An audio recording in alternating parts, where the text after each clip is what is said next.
Hey, okay, now before we get into this, let me explain what happened here.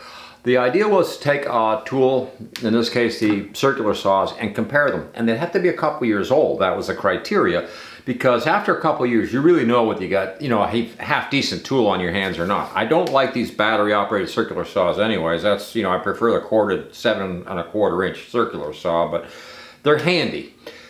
So that was the setting. The next setting was to have the Craftsman here and have the Ryobi, this color, that would be here, so we could compare the two against each other. The Ryobi didn't make it. Yeah, it's a couple of years old. She went up in smoke and she was basically recycled. So the only thing else I have here is that one. Yeah, so we're gonna have to work with it. Dang.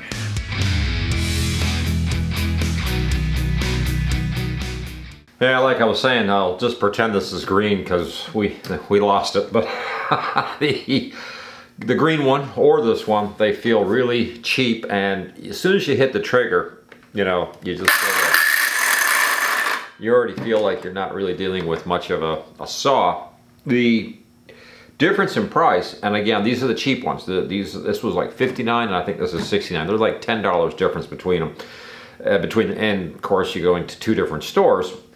But the Ryobi, I've had trouble with the batteries over and over again. In fact, I'm at the point right now where I'm sort of switching and going over towards Craftsman more, because in the last 2 years I have lost against some more of these little Ryobi batteries, and all my Craftsman batteries to this day so far are still fully charging and still working great. So it's like, well, you know what, maybe the Craftsman batteries are a little bit better. They're probably built the same. They sure look, you know, flat little batteries and stuff. I also have the big ones, but just for this today I thought I'll just put the little batteries on. The thing is, if you know, a lot of times I cut 2x4s or a piece of plywood. I've got some junk plywood laying around here, and what happens with this one is you get a little bit tight in the plywood and it just stops, it shuts off. It also gives you a really raggedy kind of cut, even though I've gone to a better blade, an aftermarket 24 tooth. I don't recommend going any higher than that, but comment if you think that, you know, what tooth number you think should be put on these things, because I haven't found a good blade for these things yet, although this DeWalt is doing a pretty good job. I'll give it that. You know, it's better than what I've had in the past. The other thing too was, like I said, was a 2x4, and if we look at this right here, I'll just pull the guard back and I'll put the 2x4 underneath it. You can see the blade just barely, you know, actually almost doesn't rip through a 2x4. Yeah, and that kind of, that causes me a lot of frustration at times too. Where the 6½, which is again about $10 more, look at it. I mean, you are more than going to rip through that 2x4 nicely. So it actually is going to do a better job for you as far as the cut goes. As far as the finish cut goes, somebody had said at one time, "Oh, these are just for trim."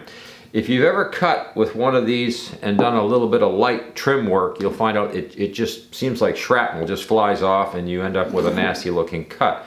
So I really don't have much use for these saws, and I don't like them. Generally what's happened is this has come with a set, you know, and this has been coming with a set where you spend like $200, you get 5 pieces, including this, I guess we'll say, pretty crappy saw. And the Craftsman, same thing, you know, they'll have some kind of deal on it, and of course they throw in the saw. But I would really much rather, for the $10, spend the extra $10 and have the Craftsman at least. And just actually the feel of the Craftsman, it actually feels more like, it doesn't vibrate as much, it runs smoother, and it seems to have more power to cut. Again, comment if you think, you know, what you think might be the differences. Well, yeah, just for fun, I'm gonna go ahead and run the Ryobi through this piece of 1/4 inch plywood and just see how she's cutting today. She's fully charged battery, and I'm just gonna run a line and we'll just see, but we'll see how far we get. You know.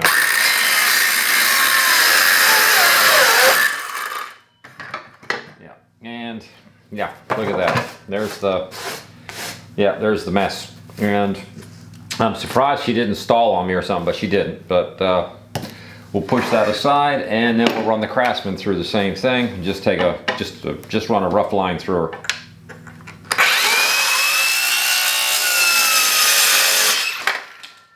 again, same thing. It's kind of like, in that part, I think the Craftsman felt better and everything, and it went through easier, but it still made a raggedy mess of some plywood.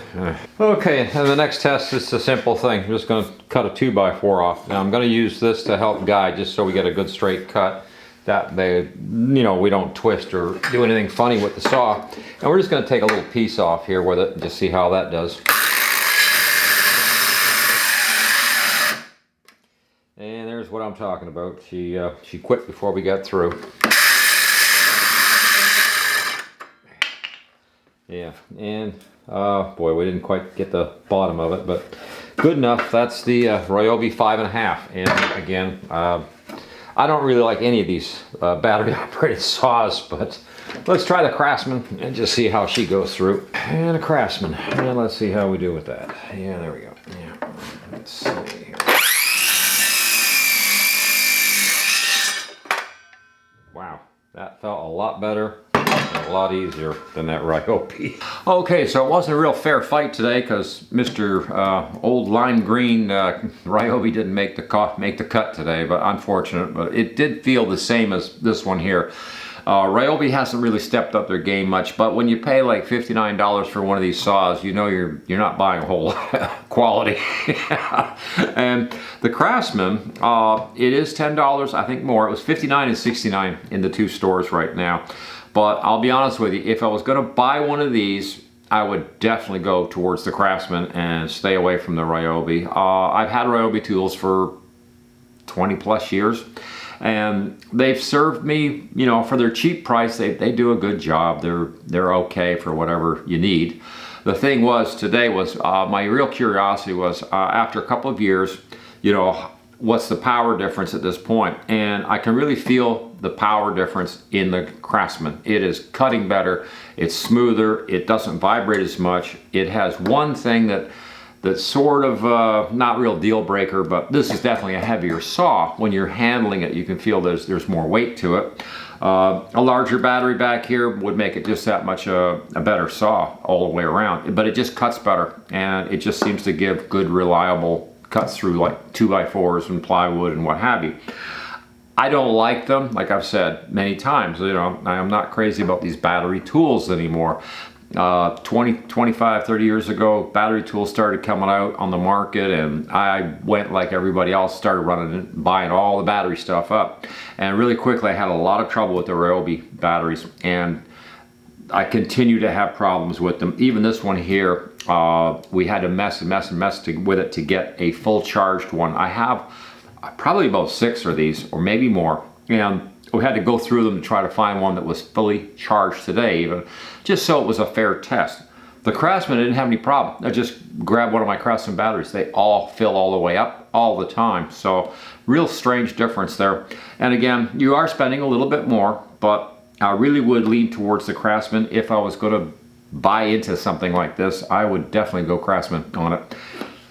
Oh well, sorry Ryobi. Yeah, it just, you know, it is what it is. Well, let's put it this way. If you don't have a circular saw, I would get a corded model first. 7 1/4, corded model first, and have that. That's your saw, you know. These, to me, are portable, backup, whatever. If your job site's, you know, required or something, you know, the application is up to you. But do not expect a really good clean cut of these things. They just don't seem to be able to do it. Now, there was one other little thing that kind of irritated me with the Ryobi, and for some reason the Craftsman has never done it, and I'm not sure what's going on here, but you can see something here. If we look at this as the older model again, but it's the same thing with the guard. You'll see the way the guard is squared up, and as the material comes through, it should push the guard up out of the way. And yet, when it gets right about here, a lot of times the material gets caught right there and the guard does not ride the rest of the way up. And I'm not really sure what goes on with that sometimes. I've never experienced that with the Craftsman, and I noticed that the guard comes out here a little bit further, a little higher, more rounded up in this area here, and it seems to have a better slot for clearing the material that you're cutting. And I don't know what happened, but for some reason the Ryobis, including this one, they'll catch the material about halfway through. You'll get a spot where you'll actually stop and you'd be like, have to pull the guard manually up out of the way a little bit to finish the cut. I can't explain it, but the Craftsman guard does seem to just work better. So like, yeah, okay, whatever, you know. So we don't have any affiliate with Craftsman or Ryobi or anything like that, or sponsorships or anything like that. I'm not getting paid to say anything about that, but if it was gonna stay in this low dollar area for a battery operated circular saw, I would really lean towards the Craftsman at this point.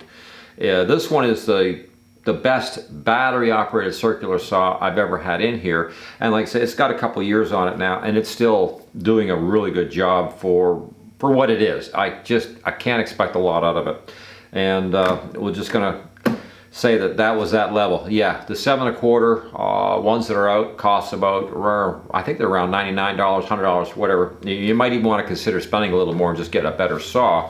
But if you're locked into something like this, this is the one I would, you know, pick. This has been this is a couple years old now, and it still feels almost like a real honest to God circular saw.